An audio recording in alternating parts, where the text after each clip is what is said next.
Friends, welcome to the ManusKrip Papua YouTube channel. Hi everyone, thank you for joining us here at ManusKrip Papua. The indigenous Boma-Kedeikoto community, located in Yaro District, Nabire Regency, Papua, is a traditional group often involved in customary land disputes. They are recognized as the rightful holders of ancestral land in the region. Several sources report that the community is currently fighting to protect their inherited land from various parties, including government authorities. The Boma-Kedeikoto people face pressure over their customary land rights and even feel criminalized by the authorities. Customary leaders from the Mi tribe have expressed support for their struggle. In daily life, traditional ceremonies such as the Bela Doli ritual continue to be practiced, serving as both a form of resistance and a tribute to their ancestors. Amid the conflict, they are demanding mediation to resolve the dispute and urging the Nabire regent to intervene. Imagine a quiet morning in the land of Boma-Kedeikoto.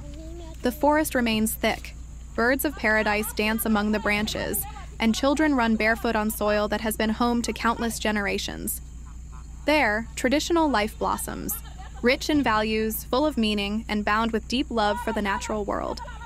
But that peace has been stolen, not by war nor by disaster, but by something more cunning, the greed of power from beyond. For the past 15 years, the extended Boma-Kedeikoto family has become guests in their own home. Their ancestral lands have been seized without permission. Bulldozers and mining machines entered without greeting. They flattened the forest, tore into the earth, extracted timber and gold without discussion, without negotiation, without respect.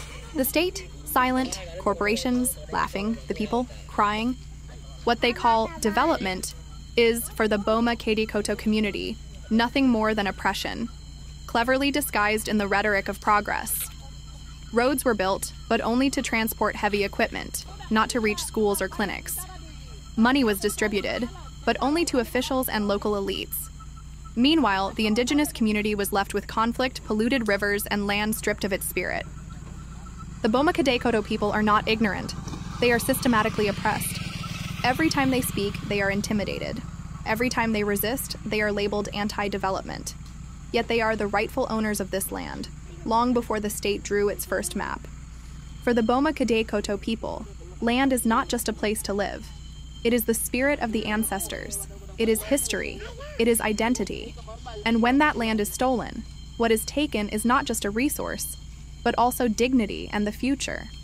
The indigenous Boma-Kedeikoto people will no longer allow a single tree to be cut down without traditional approval. They will not let another gram of gold be hauled away without their consent. Starting in the year 2025, they will reclaim their land. Those who have danced atop their suffering, pack up and leave. The Boma-Kedeikoto people will no longer bow. They will no longer be silent. They are not victims. They are warriors. Indigenous land has been seized without consent. Investments are made, permits granted, but the community is treated as a formality. They are not engaged in fair dialogue. This is a violation of the free, prior, and informed consent (FPIC) principle protected under international law. The state should be the guardian of people's rights. Yet what occurs is collusion between officials and corporations. Security forces protect investments, not citizens. Laws are twisted to favor investors. Indigenous communities are treated as obstacles. With their land taken, the Boma-Kedeikoto people have also lost control over their lives. They are forced to become laborers on their own land.